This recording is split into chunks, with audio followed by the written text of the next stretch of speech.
So babies learn the best through exploring with textures, touch, and listening.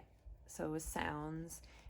Just warning, my baby is homesick, so never mind the squealing.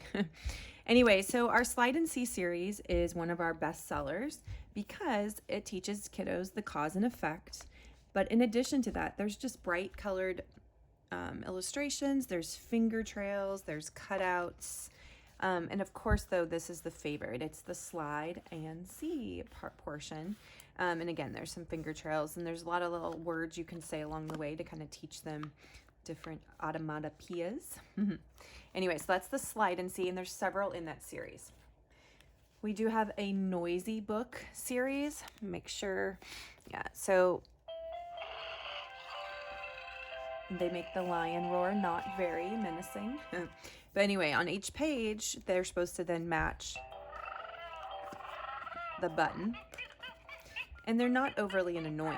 I'm totally okay with a kid continually pushing these. It's just not very annoying like some sound books. And there's a couple in this series as well. My baby, who's 8 months, is obsessed with this book.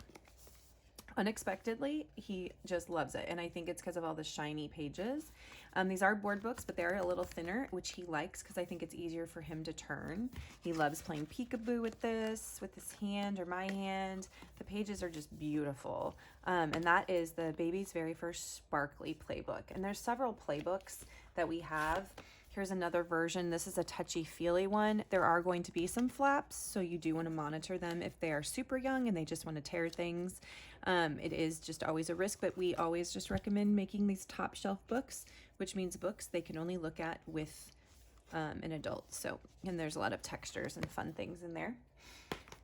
This is hands down my kid's favorite series, which I'm excited about because before I had the baby, I only had an older kid.